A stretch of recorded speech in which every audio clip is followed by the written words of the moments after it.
Randy Burke. Here. Commissioner Ken Gaspar. Here. Commissioner Darren Indovina. Here. Well, everyone, please stand as you're able for the Pledge of Allegiance. So we can all stare at Michelle. I pledge allegiance to the flag of the United States of America and to the republic for which it stands, one nation, under God, indivisible, with liberty and justice for all. All right. First thing I'd like, before we get started, just want to thank the staff. The staff work and the packs I'm getting are much improved, and I really do appreciate it because it outlines the issue, gives us a framework from which to discuss. So I appreciate all the work, Kelly. I know you're excited about that, but it's working pretty well. I know I like that.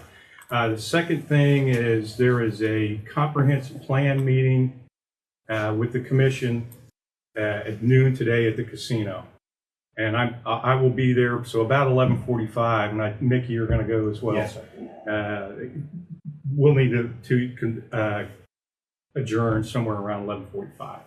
I think based on the agenda, I think we can accomplish that. And let's see, any additions or removal, any change to the agenda? If I may, I would like to ask and request the board to the council to regard the Main Street funding part of the agenda. It's on there. Yeah, I know. I would like to see if I can have it moved to close, or because I have financials that I would like to discuss about that. I do sit with the board on that. Yeah, as y'all recognize, we can have the discussion, but I don't want to prepare show what I prepared in public to the fact that what I'm doing is trying to alleviate the funding and the funding request that has forwarded itself lately into the budget that I've created with them. I have been working with Serena on the budget for this year, and there's no problem with the funding. If it doesn't go beyond that, we can have that conversation. But as far as me giving what I prepared, I'd like to keep that with council only. Can we if approved. I don't think so. I don't think we can do that. I mean, the only thing is that it could be a negotiated contract, but we're not at that point yet. So I think it's just a discussion right now. Yeah, Or table it until another day, if that's possible too. Let's go to the council.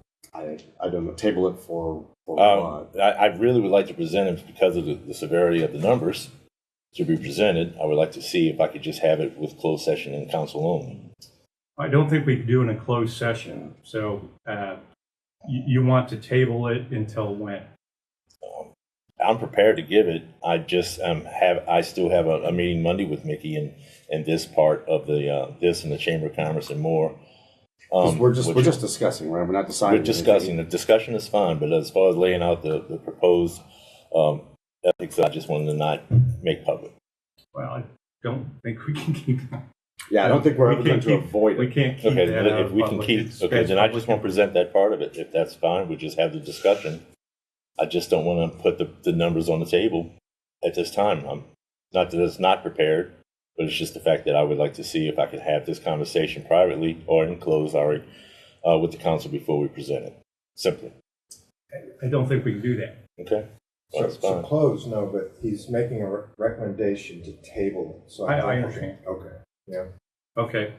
So you want to table it until you want to have the meeting with Mickey on On Monday. on Monday. So But you could still vote as a council whether or not to table it. So if it's a motion to table it, then you take a vote of the council, and if it passes or fails to table it, then you move forward on the discussion today. okay, so I got a motion. I have any seconds? Motion for table. So You made the I made the motion. motion. Okay. You said the motion. You made okay. the motion. Thank you. Yeah, I'll second that. Thank you. Okay. Call the roll. Thank you. Mayor Randy Burke. No. Commissioner Ken Gaspar. Aye. Commissioner Darren Indovina. All right. Okay. So the motion is tabled for a subsequent meeting. Thank you.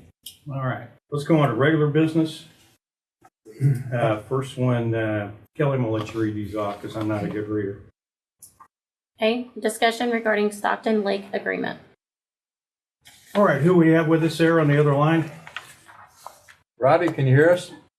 Yes, I can. Roddy Rogers, I'm Executive Director of Southwest Missouri Water. Yeah.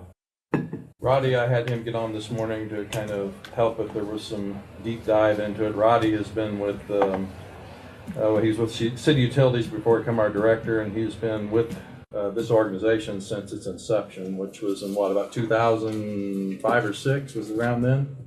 2003 was the very beginning. I came on probably in 2004, 2005. Yep. Okay. So it started out as Tri-State Water Coalition, and they were kind of our educational arm and kind of was working on this thing from the get-go. And then as we got to a certain point, we have created a joint municipal utility, which is kind of the financial arm of this whole thing. And today, we've kind of reached a point where we have got the reallocation from Stockton Lake. And the definition of a reallocation is we have taken a piece of the lake that belonged to hydropower, and we're buying a piece of that now for our use. And Roddy has done yeoman's work to get this thing done in a really a financially great deal. Normally, we have to pay today's cost of everything. What they have done through legislation has got this thing bought at 2010 cost, which was about the time we applied for our reallocation. So it saved us how much, Roddy? Today's costs are approaching $50 million. We're going to pay about $27 million, so we're going to pay close to half.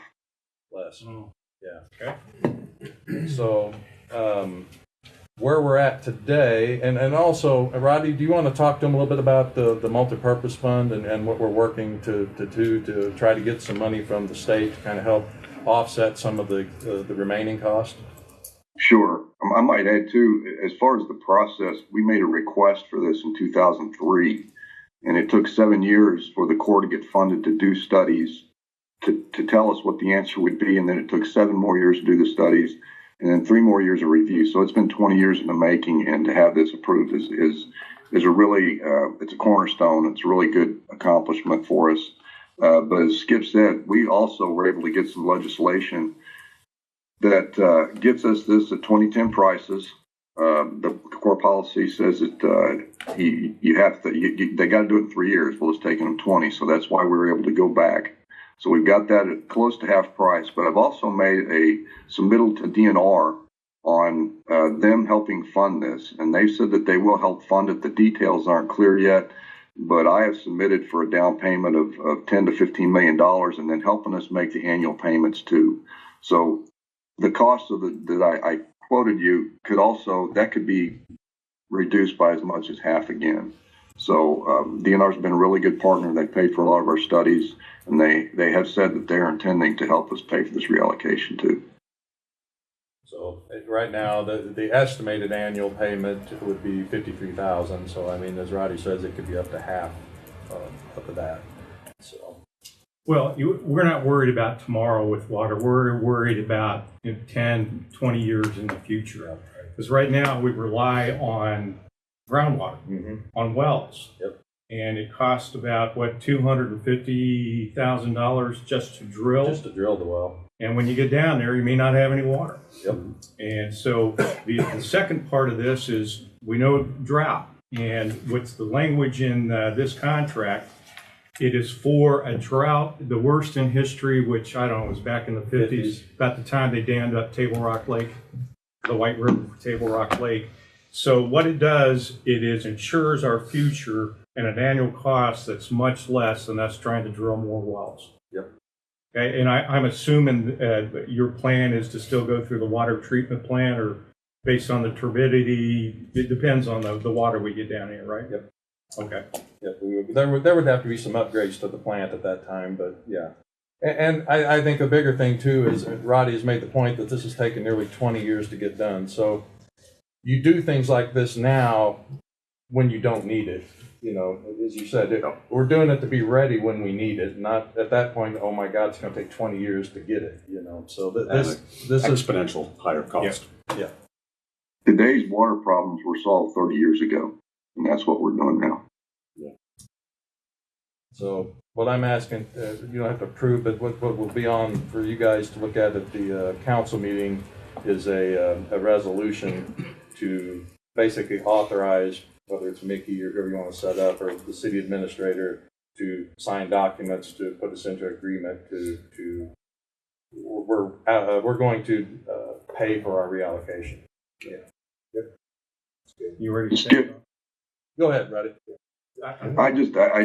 I had sent you a message. I don't know if you got it, but you, as far as putting that position in there, you can also put, if you desire, the position that you want to authorize or their designated rep. That just gives you some added flexibility. Yeah, I mentioned that if we couldn't just put, like, instead of a name in there, put like Right. city administrator. That's what I would advise, Yeah, and that's what Roddy said was okay. I said I didn't want to have to be doing a resolution every time somebody changed. Exactly. Well, what I'm saying is if you're in the interim between two, you can even have a designated person as well as that position. Okay. We'll clean it up. All right. Yep. All right. Any other questions for Roddy or for me? Can I ask a question? No, this is for city council discussion. We aren't With discussing staff, the no, pipeline. we're not, you're out of order. All right, You can talk at the city council meeting. This is a working meeting for us here. okay. And you can take what you have and you can bring your questions to the council Fair enough. at the next regular. Fair enough. Okay. All right.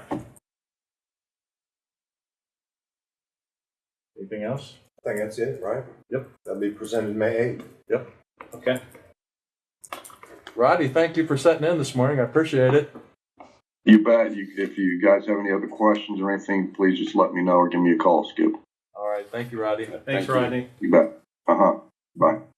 Yeah. The entity that Rodney represents, can you kind of make me clear on that? But I know we have DNR that has a pot of money.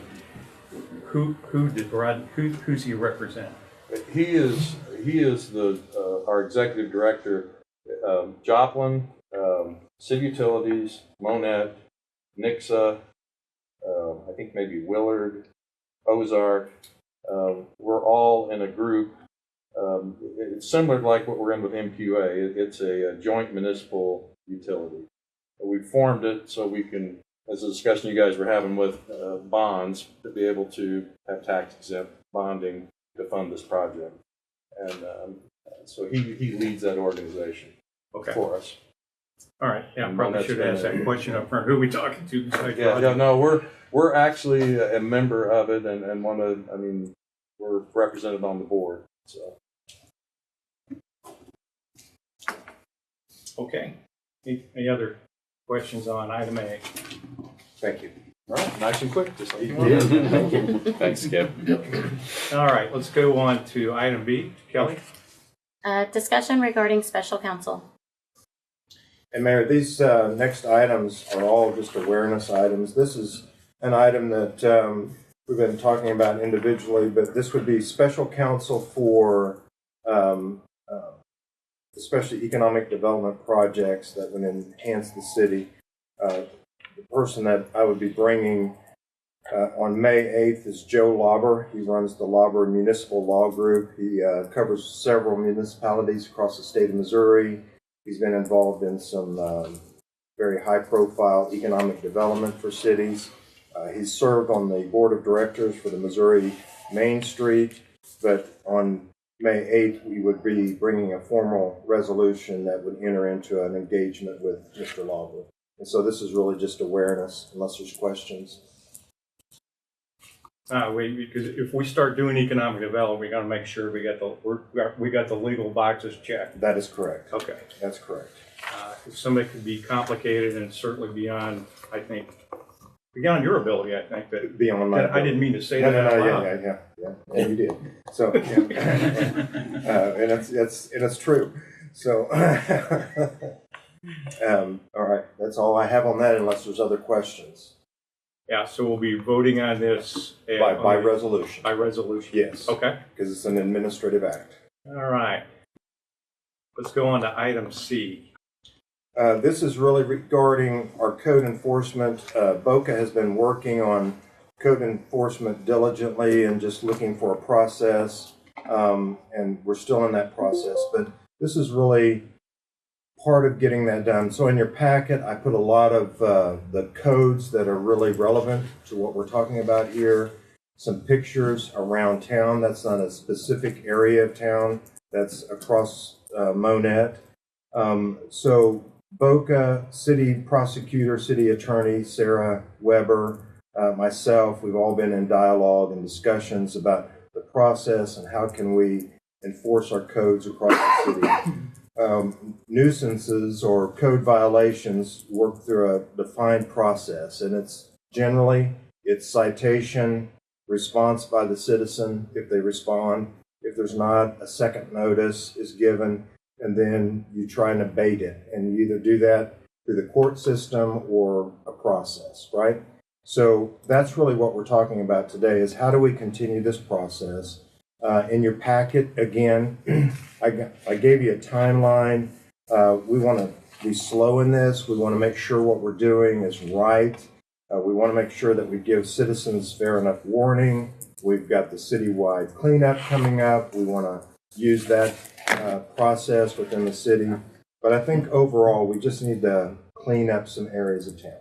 So as we do that, some of the examples of what we're looking at, this debris, is furniture, appliances, general debris, non-operating vehicles. All of this is outside the home. So people are placing appliances in their yards, right?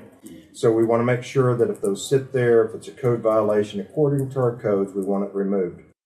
I discussed with Mr. Dunn, could our sanitation department take on this task? But after doing a windshield survey, talking with Boca, returning to Mr. Dunn, it's just too much work for our sanitation employees. It'll take them away from their regular duties, which will cause another issue. So today, what I'm recommending is that we send out a request for proposal for junk removal. I don't know how to say it. That's what these folks do, debris removal, probably is a better term. But we would get the RFPs back, see if, based on what we can charge according to codes, would fit into cost recovery. So it's not a money maker for the city. It's just it's a service that we can begin. If there's a second notice and violations continue, then we would abate it by this outsourced company that would clean it up. So that's what I'm proposing. And really today, it's just, we're going to go ahead and send out the RFPs. We wouldn't sign anything until we get a contract that we review, and is this something that we can even do? So that's, I don't know if there's any questions. Well, it sounds to me that it's beyond, because it's a significant problem, it's beyond the capability of Public Works to go in. That is correct. Okay. From a judicial side, how many cases have we done, nuisance cases have we done in the last year? You know? Probably less, without having the numbers directly on me, I would guesstimate less than 1,000. Okay. 600. All right. It's probably a little more widespread than that. Yeah. And again, Sarah Weber, our city attorney, city prosecutor, has been in these dialogues. Okay. Judge Zuckerman then? Yeah, he You talking? well, I think so. I think Ms. Weber was going to dialogue, Okay. have a All right. discussion. May I ask a question? Yeah. If the fines are sent to the person who this property is picked up from, of course they're going to get a bill. Mhm. Am I correct in saying that? They are regarded to have to pay that bill. If that bill is unpaid, what is the next step? It's placed actually on their utility bill. It's the Right. same process that we're currently using with grass violations. Right. If somebody's notified, they don't cut their grass that's above 8 inches, we have a contract with a city mower that's outside city staff. They go out and mow it, they send the bill to us, we place it on their utility bill. If they don't pay, is it a lien? That's what I'm Yes. going to go next. Okay, Yep. so it becomes a lien. Yep. So eventually, okay. So down the time, sometimes in time it'll get paid. Okay, thank you. And that's So- filed with the county. We just need to, work through this process. And again, we're working with Boca, all the parties, to make sure we're doing process correctly. Yeah, I think it's good. So appreciate it. I have about that. Any other comments? Anything? Okay. No, that's Okay, let's move to item D. Again, this is another RFP that I'd like to send out. This is related to, there's several properties that are owned by the city of Monett. Some of the properties are fairly small. They're in neighborhoods where the city demoed a house. Then we have that property. There's interest in buying some of those small pieces of property. There's some interest in some of the other land that's owned by the city. Obviously, if there's a city utility on it or it's being used by the city, we don't want to sell it. We've even got some property that we're holding that's been platted. All of that would have to be under review, but what I'm proposing is let's send out an RFP to every realtor within the city limits of Monett to see if they would want to be our city realtor. I don't know how else to describe that, with the best rate, best percentage commission, those kinds of things. But just begin the process of looking at how can we liquidate some of this property that really is a hindrance to the housing expansion here in Monett. So can we help enhance that by selling some of these smaller properties and get houses on them? We have had contractor interest moving forward with a lot of people that want to build in town because they want to help with the housing issues. And I won't name the name, but I have talked to one person. I'll share that name with you after the meeting, Mr. Mickey. Okay. Thank you. About what we just said. I mean, it's just everybody else would be involved too. So as far as a a realtor, developer or a realtor. Mm-hmm. Well, this would be an RFP, so they would have to just submit Right. They would still have to submit. Yeah, Yes. we still have to come back and select it by That's council correct. action, correct? That's correct. All right, I don't have any, particularly for it's the small individual properties, I don't have any issue with that. Yeah, council would review every property before it's sold. Yeah. Okay. Anything else from the floor? All right, let's move on to item E. We had some issues with our elevator. So the elevator company came out and I walked around with them during that inspection, and the grader need became what you have in your packet. There's about a 1.5 to 2 inch gap between the new structure where the elevator shaft is and the existing building. So what I'd like to do is get with our city engineer, see if we can get some cost estimates and some proposals on how we can fix this at the most cost-effective way, but yet make it safe. Is it a danger for the structural building? The elevator, I don't know if it is. I don't know that for sure. I have to go with the engineer. Skip, do you know? I don't believe it is. It's just the facade. The whole structure has, and it probably happened shortly after it was built, it has tilted just a little bit. You can even see on the steps out there, you can see where stuff has moved a little bit. I don't believe this has moved in years. It's just done its thing, and there it is. Probably look what Mickey's suggesting. I think what Kevin's looking into is probably an easy fix, is like some backer rod to put in there and caulk it real good, and that probably will seal it. So it's just a facade that's. Well, but my concern too is water is going to go in there. That's going to go right down to the shaft. That goes down in the basement, all that. Critters. Yep. Critters. Yep. And then the elevator folks don't feel like we can use the elevator until this is shored up. The elevator is in good shape. I've looked at it with them. It looks good. All the oil's in it. Is it functional? They think all it needs is electric turned on and it can run. But they have concerns about this, passing inspection. It was working when we shut it off. I mean, it was just shut off. We locked the whole upstairs. Sure. Yeah, there was no need. Yeah, I think you want to get a horizontal. Yeah. Is there any long-term thoughts about second floor here? I'd like to restore the second floor for entertainment purposes, for economic growth, other uses up there. I think we've got volunteer groups that could help us clean it up and restore it. I think it would be minimal cost to reopen that auditorium if this was functional. We can't do events up there right now because of ADA. So. Beyond the elevator and upstairs, what else is there that's concerning? I mean, those chairs are 100 years old. Yeah, that's what gives it class and a lot of ambience. You know, clean up and some paint. It's kind of restoration of what that second floor used to be.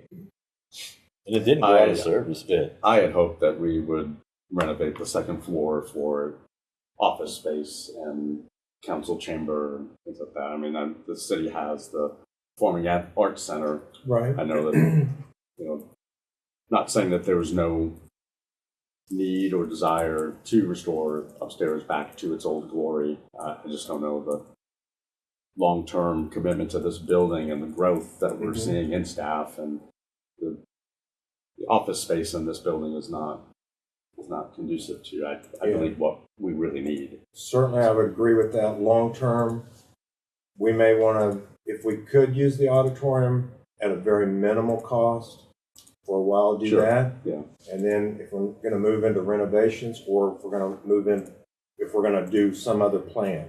But I think that could be a phased plan. Yeah, the money is what I'm concerned about. How much money we're going to put in this if we do that. But I think we need to fix this, regardless of what we decide. Oh, absolutely. Yeah.